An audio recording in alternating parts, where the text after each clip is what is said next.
Tout le monde connaît les deux opinions que Rashi apporte dans la Parasha de Noach sur le pasuk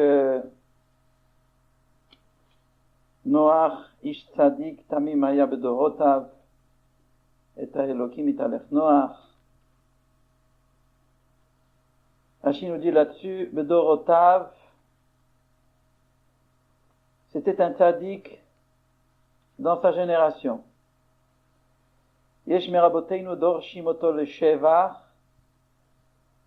C'est une Gemara dans Sanhedrin. Il y a parmi les Chachmei Agmara qui disent que c'est une louange de Noach, que même dans sa génération qui était des Reshoïm, il était quand même un tzaddik.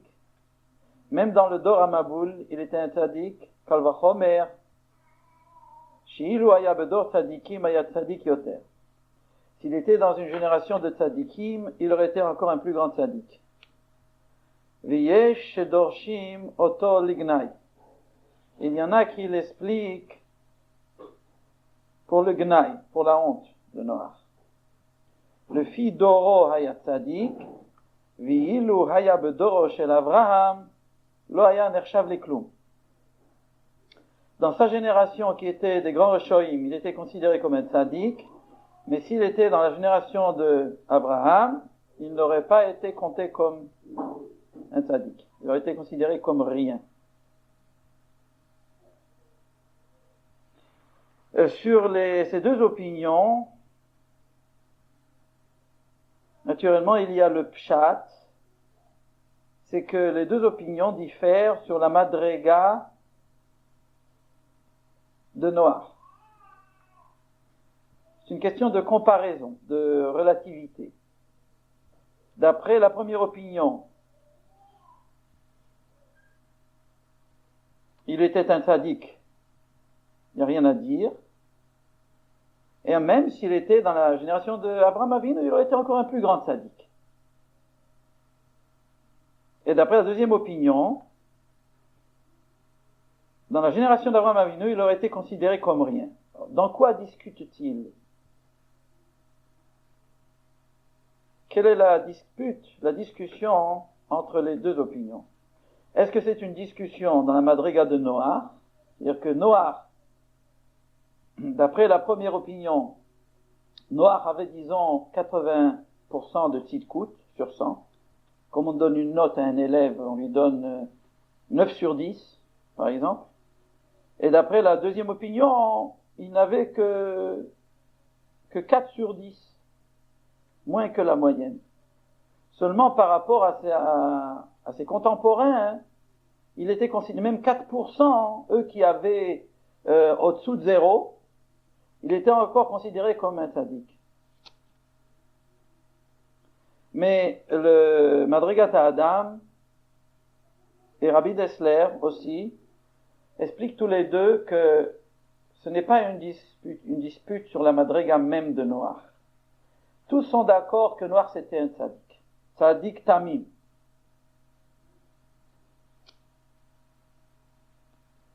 Seulement quoi? Ils discutent sur le fait, d'après Rabbi Dessler, je vous dis, est-ce que Noach, est-ce que le pasuk nous dit ici, la tzidkout de Noach, tel qu'il est, ou tel qu'il aurait pu être? C'est-à-dire que d'après la première opinion, la Torah nous indique la tzidkout de Noach, tel qu'il était et tel qu'il aurait pu être. C'est-à-dire qu'il était un tzaddik même dans sa génération qui était des grands Reshaïm. Et il aurait pu être encore un plus grand tzaddik s'il était dans la génération d'Abraham. D'après la deuxième opinion, on nous dit pas que s'il était dans la génération d'Abraham Avinu, il n'aurait pas pu être un grand tzaddik. Ilou haya bedoro shel Avraham, s'il était dans la madriga de tzidkout, qu'il était dans la génération du Maboul, si on le prenait de ces générations et on le mettait dans la génération de Noach, tel qu'il était dans la génération du Maboul, il aurait été compté comme rien. Mais même d'après la deuxième opinion, ça ne veut pas dire que si il était vraiment, s'il avait vécu vraiment dans la génération d'Abraham, il ne serait pas devenu un grand tzaddik. Même la deuxième opinion est d'accord qu'il aurait pu devenir un grand tzaddik. Mais si on considère Noach tel qu'il était dans la génération du Maboul, cette madrega qu'il a atteint dans la génération du Maboul, si on le transposait dans la génération d'Abraham Avinu, en le comparant avec Abraham Avinu, tel qu'il était alors, il aurait été considéré comme rien. Voilà comment Rabbi Dessler explique. Le Madrigat Adam explique d'une autre manière, mais maintenant je vais vous dire quelque chose, je vais vous parler d'un point spécial que Rabbi Dessler développe là-dessus. Parce que sur cela, Rabbi Dessler apporte une stira, une contradiction avec un autre chazal. Il apporte un Tanchuma Yashan, Midrash Tanchuma Yashan, l'ancien Midrash Tanchuma, qui nous dit juste le contraire. C'est mashma de ce Midrash, que tel qu'il était, Noach, on pouvait le comparer à Abraham, à Moshe et à tous les tzadikim. Donc c'est une contradiction à la deuxième opinion, et même à la première, puisque les deux opinions ne discutent pas sur la madriga de Noach telle qu'elle était. C'est comme on a dit tout à l'heure, ils discutent sur le pshat du passouk. Qu'est-ce que le passouk nous indique, la tzidkout de Noach tel qu'il était, tel qu'il aurait pu devenir, ou bien seulement tel qu'il était. Et la stira, c'est celle-là, c'est que dans le Midrash Tanchuma, c'est marqué, Beferush, Noach, Noach. C'est marqué 2 fois Noach. Et les toldot Noach, Noach, Noach, Noach, 2 fois. C'est marqué pour Abraham, Abraham, Abraham, 2 fois. C'est marqué pour Moshe, Moshe, Moshe, 2 fois, et ainsi de suite. Il y a là-bas toute une liste de tzadikim, que dont la Torah nous écrit le nom 2 fois. Et puisque pour Noach, c'est marqué 2 fois Noach, cela veut dire, nous dit le Midrash, qu'ils sont tous shavim. Tous ces tzadikim sont égaux. C'est-à-dire Abraham, Noach, Moshe, ils sont égaux. Shavim. Donc c'est mefourash, c'est explicite, dans ce Midrash, que Noach, tel qu'il était, il était égal à Abraham. C'est une stira sur ce que Rashi nous rapporte ici. Que s'il était dans le dehors d'Abraham, il aurait été considéré par rapport à Abraham, il n'aurait pas été considéré comme lui. Il y a même un autre Midrash qui nous dit qu'on ne peut pas comparer Noach à Abraham. Un Midrash nous dit que Noach, la différence entre Noach et Abraham, je crois entre Noach et Moshe, c'est que Moshe s'est sorti d'Égypte, lui, il s'est sauvé d'Égypte, et il a sauvé toute sa génération avec lui. Il a fait sortir tout le peuple d'Israël avec lui. Noach s'est sauvé dans la Teva, mais les gens de sa génération, il ne les a pas sauvés avec lui. Il s'est sauvé lui-même, mais il n'a pas sauvé les autres. Comme le Zohar nous dit sur qui met Noach Zotli, dans l'Haftara de Noach, on les appelle les eaux de Noach. Les eaux du déluge, on les appelle les eaux de Noach. Pourquoi? Parce que Noach était fautif. En un sens, il était fautif sur le déluge, parce qu'il n'a pas prié pour les gens de sa génération.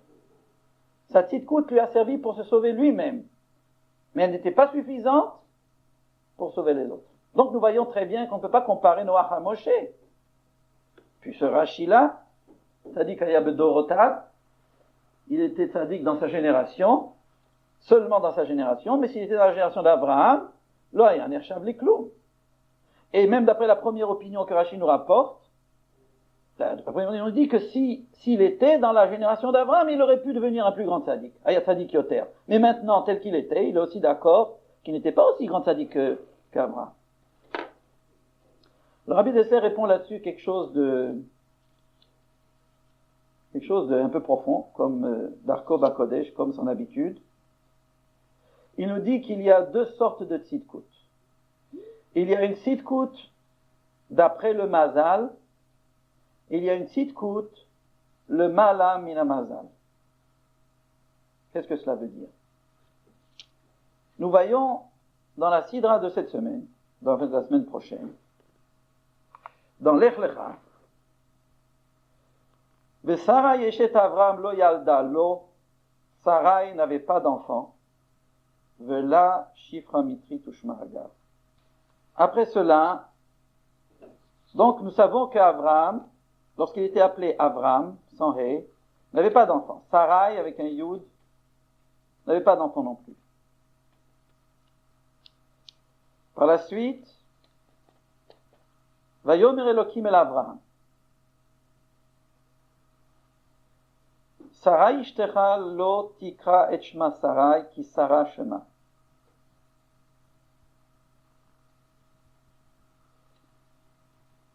Tu l'appelleras Sarah et elle aura un enfant. Alors,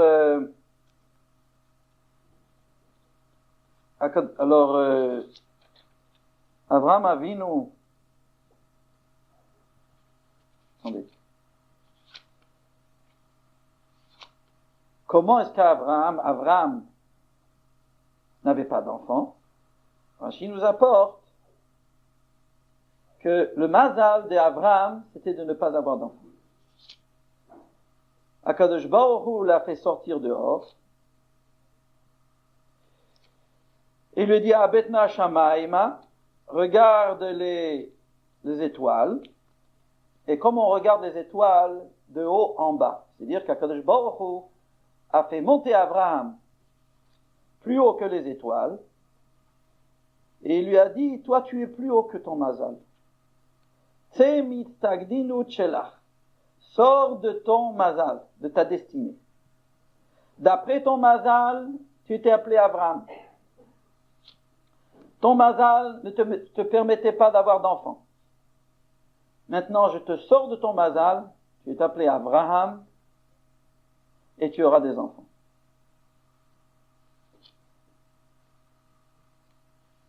Qu'est-ce que nous voyons? Nous voyons que il n'y a pas de mazal.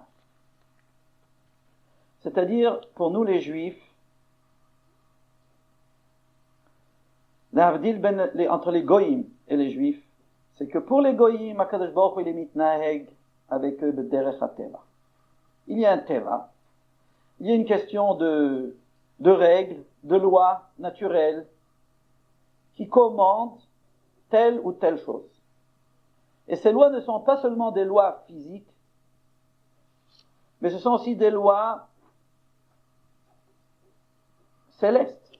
C'est des lois du mazal. Si on est né sous le kochav sous telle étoile, on doit être comme ça. Si on est né sous telle autre étoile, on doit être autrement. Pour les Juifs, en mazal Israël. Il n'y a pas pour un Juif, il n'y a pas de mazal. Qu'est-ce que cela veut dire, il n'y a pas de mazal? Ça veut dire qu'il peut sortir de son mazal. Comme Abraham Avinu est sorti de son mazal. Et Akadosh Baruch Hu a changé pour lui tout le mazal.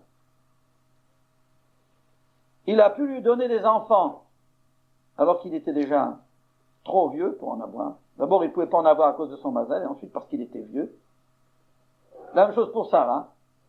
Akadosh Baruch Hu a changé et le physique et le mazal. Les lois naturelles, les lois terrestres et les lois célestes. Toutes les lois de la nature, même les lois des mazalot, Akadosh Baruch Hu a changé pour Abraham Avinu. Ça, c'est un tzaddik qui est le mal amina mazal. Un tzaddik qui est le fi mazal, c'est-à-dire un tzaddik qui utilise tous les kélim que son mazal lui permettait, comme c'est marqué dans la Gemara Nida, un enfant avant qu'il est né, on décrète dans le ciel qu'est-ce qu'il sera. S'il sera pauvre, s'il sera riche, s'il sera fort, s'il sera faible, s'il sera grand, s'il sera petit. Mais une chose, on ne décrète pas, s'il sera un tzaddik ou s'il sera un rachat. Maintenant, celui qui utilise tout ce qu'on lui a décrété d'après le mazal, avant qu'il est né, il utilise à 100% tous les instruments que son mazal lui a donnés, ça c'est un tzaddik, le fi mazal. Et déjà, cela c'est une très très grande madriga. Noach c'était un tzaddik d'après son mazal. Maintenant, pour cela, tous les tzaddikim sont égaux. Si l'on considère la tzidkout d'après le mazal, il n'y a pas de différence entre tel tzaddik et tel tzaddik. Pourquoi? Parce que tous les tzaddikim, pour être des tzaddikim, doivent utiliser à 100% tout ce qu'on leur donne pour la Avodat Hashem. Tant qu'on n'utilise pas à 100%, on n'est pas encore un tzaddik. C'est marqué dans le Réchit Chochma. Celui qui fait une avéra, il rapporte de Shem HaZohar, c'est un gazlan. Il vole à Kadosh Baruch Hu. Pourquoi? Parce qu'Akadosh Baruch Hu lui donne quelque chose. Akadosh Baruch Hu lui donne de l'argent, ou lui donne du temps, ou lui donne des forces, et au lieu d'utiliser ces choses, ces forces, cet argent, ce temps qu'on lui donne, pour faire une mitzvah, il l'utilise pour faire une avéra. Il vole Akadosh Baruch Hu.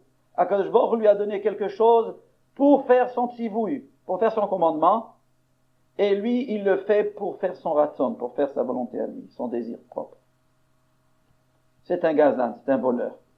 C'est comme quelqu'un à qui on donne un picadon, et lui donne de l'argent, et lui dit, le confie, voilà, tu dois m'acheter tel objet. Qu'est-ce qu'il fait? Il prend l'argent et il va boire au café. C'est un voleur. De même, celui qui prend les outils, tout, la santé, les propriétés, les objets qu'on lui a donnés, l'argent, les chushim, les 5 sens, et il les utilise pour faire des averot, il vole à Kadosh Baruch Hu. Ce n'est pas un tzaddik, c'est un rachat. Pour être un tzaddik, il faut utiliser tout ce qu'Akadosh Baruch Hu a donné seulement pour le tzivouï Hashem. C'est ça la définition du tzaddik. Ça, c'était Noach. Noach était un tzaddik. Mais il n'a pas été plus loin.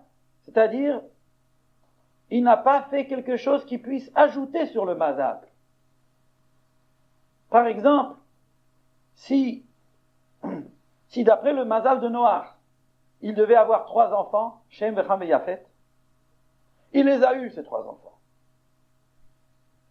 Mais il n'a pas fait une action qui puisse l'élever en de haut, plus haut que le mazal, qui puisse avoir un 4e enfant, par exemple.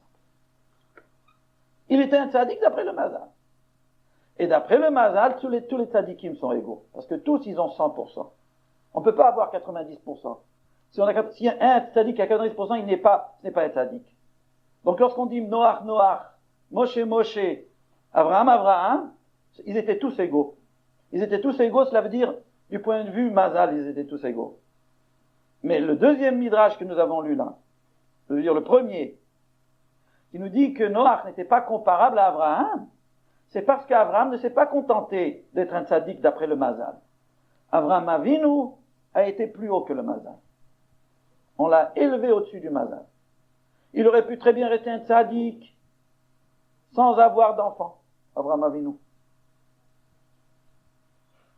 Il aurait été aussi comparable à Noach à ce moment-là. Mais Abraham Avinu a été plus haut que le mazal. Et en cela, il différencie de Noach. Voilà comment Rabbi Eliezer nous explique. Maintenant, le point que je voulais développer d'ici, c'est que lorsque on applique cette règle dans la vie quotidienne, cela doit nous donner énormément de chizouk. Parce que la plupart du temps, les difficultés que nous rencontrons dans la vie courante proviennent du fait que nous allons d'après le mazal.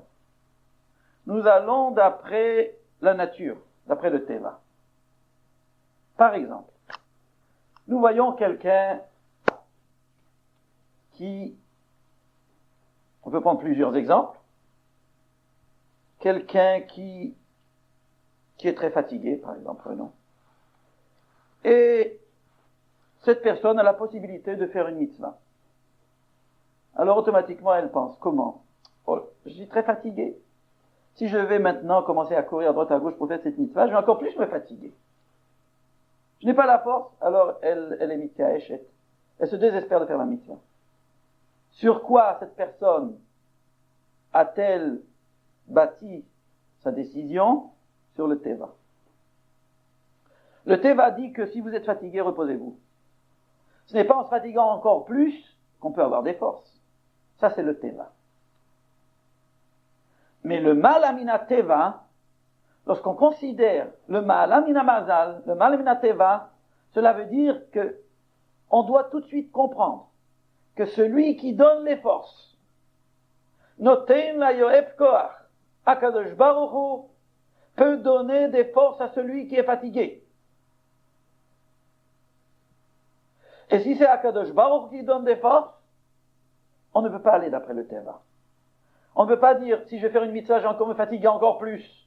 Non, au contraire. Fais la mitzvah, tu prendras des forces en faisant la mitzvah. Notein la yaef koach. Davka la yaef.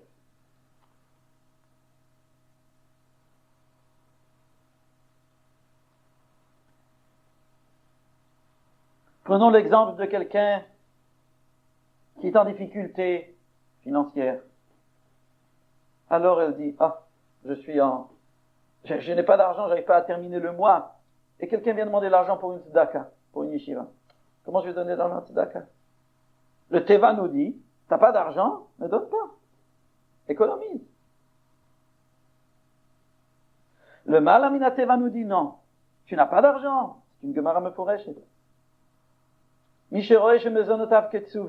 qui voit que ses provisions sont rationnées, parce qu'il n'a pas assez d'argent, qu'il tombe de ses provisions qui sont minces pour en donner à la tzedaka. Qu'est-ce que ça veut dire? Parce que c'est une sgoula.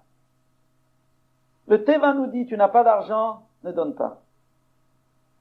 Le mal amina teva, on peut dire, et on doit dire, tu n'as pas d'argent, donne quand même. Et tu verras, Akadosh Baruch Hu, qui a tout ce qu'il faut, il va te donner de l'argent. Ça, c'est le mal amina teva. La différence entre le mal amina teva et le matamina teva est énorme, elle est immense. Rien que pour l'état d'esprit. Quelqu'un yuash, parce qu'il a vécu des années dans telle ou telle situation pénible. Par exemple, prenons l'exemple de Sarah et d'Abraham. Combien d'années de mariage ils ont passé ensemble, sans avoir d'enfants?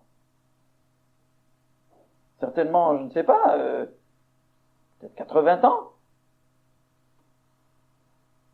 Je ne connais pas exactement les chiffres, mais ça doit être une longue période. Il avait 100 ans, lorsqu'il a eu Yitzhak.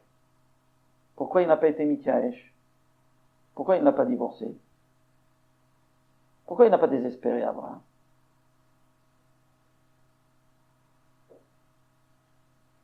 Parce que Abraham allait le mal à Minamazal. Celui qui va, d'après le mal à Minamazal, Akadosh Baruch Hu se conduit avec lui aussi le mal à Minamazal. Celui qui ne perd pas l'espoir et qui a confiance, il est ma'amin qu'il n'y a pas de teva. On ne croit pas dans la nature des choses. Si la nature des choses nous dit il faut avoir un diplôme pour être riche, ça n'existe pas. C'est une Mishnah mefureshet dans la fin de Masechet Kiddushin. Une Mishnah. Ena aniyut mina umnut ve ena ashirut mina umnut. Ni la pauvreté ni la richesse ne proviennent de la profession. C'est-à-dire, faut pas croire qu'en étant un docteur, on est forcément riche. Ou en étant un chiffonnier, on est forcément pauvre. On peut voir des docteurs qui sont pauvres, et on peut voir des chiffonniers qui sont riches. Moi, personnellement, j'en ai connu. J'ai connu un docteur qui s'est suicidé pour des difficultés financières, et j'ai connu un un chiffonnier qui était millionnaire, qui avait sa villa et qui roulait en voiture. Lo ha'umnut lo ha'ashirut mina ha'umnut, velo ha'aniut mina ha'umnut, et la kol visruto. Tout est décrété à Rosh Hashanah. On vient de voir maintenant Rosh Hashanah. Et qu'est-ce qu'on a dit dans Rosh Hashanah? On a dit mi yashir ou mi yani, mi yishafel mi yarum. Ça c'est Akadosh Baruch Hu qui l'a décidé. Akadosh Baruch Hu l'a décidé à Rosh Hashanah. Et il l'a décidé d'après les Zechutim. Il ne faut pas dire maintenant après Rosh Hashanah, ah maintenant je vais être riche. Alors il faut que je travaille, il faut que j'ai cette position, ou ce diplôme, ou ceci ou cela.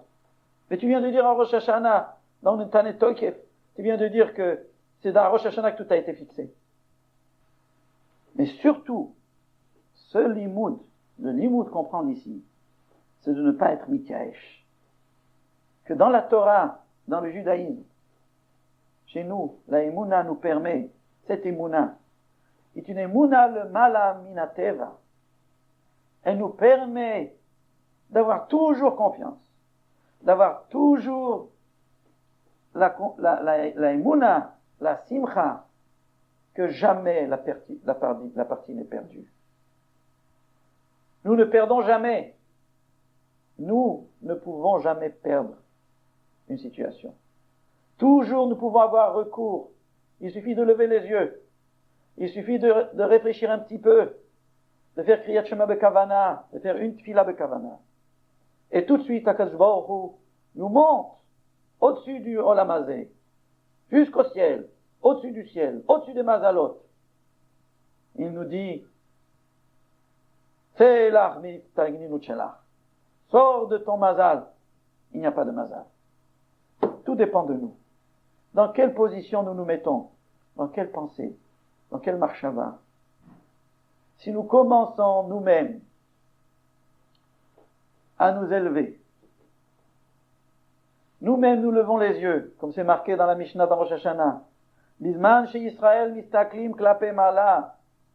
Lorsque les Juifs lèvent les yeux au ciel, umeshabdim et libam laviem shebashamayim, et lorsqu'ils donnent leur cœur à Hachem, à ce moment-là, ils se guérissent de leur maladie, ils vainquent leurs ennemis. Et pour cela, les distances ne comptent pas. Ce que les docteurs disent, ça ne compte pas. Ça n'a aucune valeur. Regardez, plusieurs fois, il y a des docteurs qui examinent une femme qui va avoir un enfant. Ils disent, ah, vous pouvez encore attendre 24 heures. Ouais. Puis 5 minutes après, l'enfant est là. Pourquoi? Sur quoi le docteur s'est-il basé pour donner cette limite-là? Le docteur nous a dit, pour Chouchi, le docteur nous a dit, ah, vous savez, vous pouvez retourner à la maison. Vous aurez le temps de revenir, on va vous téléphoner 3 heures. Et encore, je lui souhaite 3 heures. Alors on est venu à la maison, tout en un coup de téléphone, ils n'ont même pas eu le temps de nous téléphoner, nous disent, en 5 minutes, l'enfant était là. Sur quoi s'est-il basé le docteur pour dire 3 heures au moins? Parce qu'il sait qu'une femme qui a le premier enfant, c'est comme ça. C'est ça, d'habitude, c'est le temps. Ça, c'est d'habitude, ça, c'est le teva. Le malamina teva, c'est autre chose. Et il y a une grosse différence entre le pia teva et le malamina teva. Les docteurs disent sur un enfant, cet enfant, il doit grandir idiot. Il est condamné. Plus rien à faire. Ça, c'est le teva. Le malamina teva, cet enfant peut devenir un grand amit racham, un gaon, un grand tzaddik. Le malamina teva, c'est comme si quelqu'un vient avec un enfant vient dire à un docteur, un enfant de 4 ans, il dit à un docteur, toi tu sais rien du tout. Ça c'est exactement la même chose pour le malamina teva et le matamina teva. Sauf que le docteur c'est lui l'enfant, et la Torah c'est le vrai docteur. Kadosh Baruch Hu il rit. Yoshe Bashamayim Yisrak. Kadosh Baruch Hu il rit devant tous les gens qui se croient des grands savants et qui disent, nous disons, cet homme doit vivre, cet homme doit mourir, cet homme doit être intelligent, cet homme doit être bête, ou cette femme doit, comme ci, comme ça, doit avoir d'enfants, cette femme ne doit pas avoir d'enfants. Que ce Baruch il est dans le ciel et il rit de tout cela. Comme il rira pour le Gog Magog. Dans la Milchama de Gog Magog, que ce Baruch rira d'eux. Quand ils viendront tous avec leurs millions et leurs millions de tanks. Que ce Baruch il rit pour eux. Pour Mitzrayim, c'est marqué. Sous Paro. L'Ifna Kadosh Baruch Hu, Kulam Nechshavim, le Sous Echad. Pour Kadosh Baruch Hu, tous les chariots de Paro, c'était comme un petit jouet de rien du tout. Et ça, nous devons comprendre comme c'est comme Akadosh Baruch Hu, avec les yeux d'Akadosh Baruch Hu, nous devons regarder, nous, ce qui se passe dans le monde avec les yeux d'Akadosh Baruch Hu, pas avec nos yeux à nous. Et nous devons comprendre que chaque situation, qu'elle soit une situation clalite, qui concerne le clan d'Israël, que ce soit une situation pratique, qui concerne chacun personnellement, l'attitude doit être toujours la même. Nous devons toujours nous élever à ce niveau de le mal à Minamazal. Comprendre que Akadosh Baruch Hu nous prend sous son aile. Nous sommes les protégés d'Akadosh Baruch Hu. Nous sommes ses enfants. Il n'y a pas d'intermédiaire.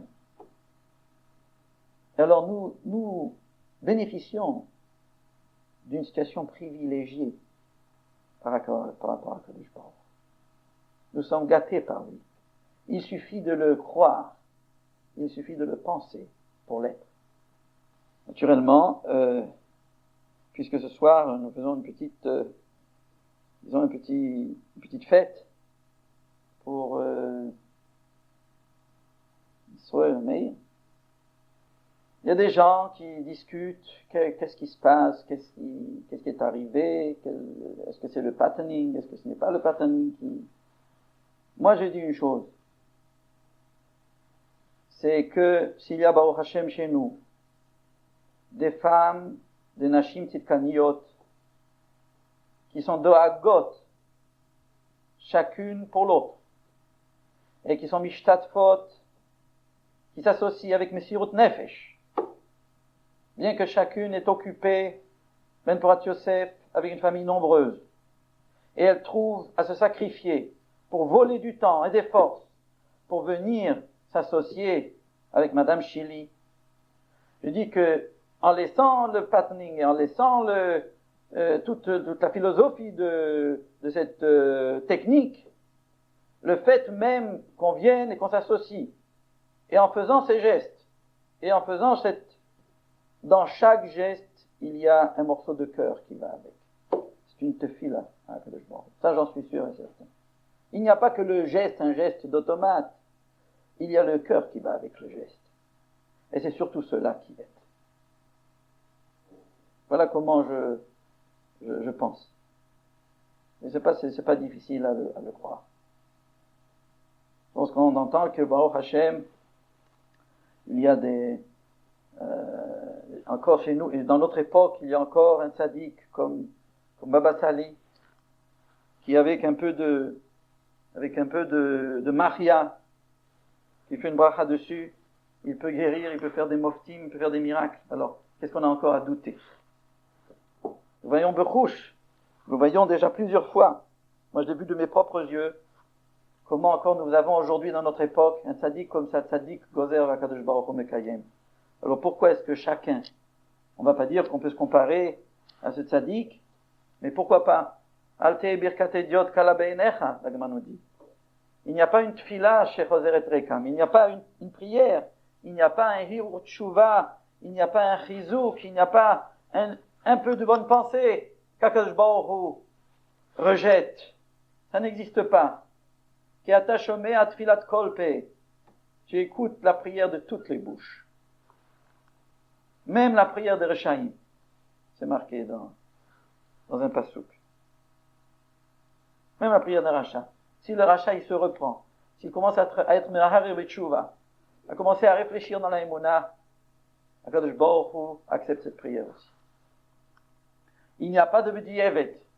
Nous n'avons pas le droit de nous désespérer et de dire c'est comme ça, alors il faut se résigner. Non.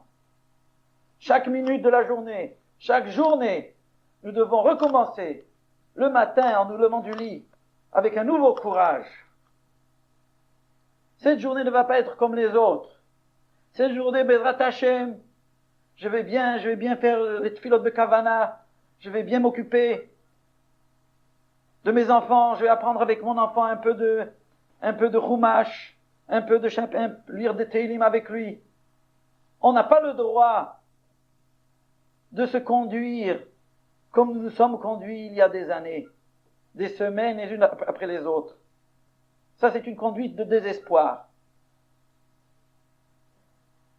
C'est une conduite de Behema. Nous devons chaque journée, chaque jour, chaque minute, chaque tfila, comment on va se coucher ce soir, ça ne doit pas être comme nous sommes couchés hier soir. Chaque soirée doit être différente de la soirée précédente. Et chaque matinée doit être différente de la matinée précédente. Avec un renouveau de décision, comme nous voyons Baruch Hashem, que chaque année est différente de l'autre. Nous voyons qu'après ce Rosh Hashanah, nous avons commencé une nouvelle année, c'est différent. Nous savons que nous sommes sur une autre route. On ne peut pas comparer une année à l'autre. Et Baruch Hashem, il faut espérer que ce soit en montant, pas en descendant. Et que ce soit en montant, pas en descendant, ça ne dépend pas de personne. Ça ne dépend que de nous-mêmes. De chacun pour soi. Et chacun pour soi a la force de pouvoir faire que ça monte pour soi-même et pour tout le monde. Mais alors que ce soit avec une émouna, avec un optimisme, il faut savoir que nous ne nous sacrifions pas. On ne demande pas des sacrifices. Tout ce que nous donnons aux autres, tout ce que nous donnons, soi-disant, dans la Avodat Hashem, ce n'est pas donné, c'est pris. C'est pris par nous-mêmes. Nous serons payés au centuple, et plus encore, pour chaque efkerut, pour chaque shvirat haratzon, pour chaque vatranout, pour chaque atava, pour chaque efkerut, pour chaque achnaa. Ce n'est pas un sacrifice, ce n'est pas quelque chose qu'on perd, c'est quelque chose qu'on gagne. Et nous le gagnons parce que plus nous domptons notre teva personnel, notre caractère, on s'élève au-dessus du teva. D'un homme, d'une bête, nous devenons un malach, nous devenons un ange. Alors les anges, ils ont droit à d'autres zuchutim, à d'autres manières. On se conduit avec les anges d'une autre manière qu'avec les anges. Ils mangent la manne. Ça, chacun nous pouvons le devenir. C'est ce que la Torah nous enseigne. Il ne faut pas croire que ce que je vous dis maintenant, c'est simplement une sorte de propagande ou disons, du baratinage, comme on dit, du bourrage de crâne, qui est marqué dans la Torah. C'est tout ce que je vous dis là maintenant, c'est tout ça, c'est avec des Mahamarei Chazal qu'il faut retrouver, mais c'est le Dat Torah. Ça, c'est l'attitude de la Torah. Et cette chose-là doit nous donner un grand chizuk pour continuer dans le chemin qu'on nous a indiqué et en même temps nous sommes tous ici à souhaiter que Madame Shili et tous ceux qui ont besoin d'une Yeshua, qu'Akadosh Baruch Hu leur donne Bekarov une Yeshua, une Gula Shleima ou Koshleima.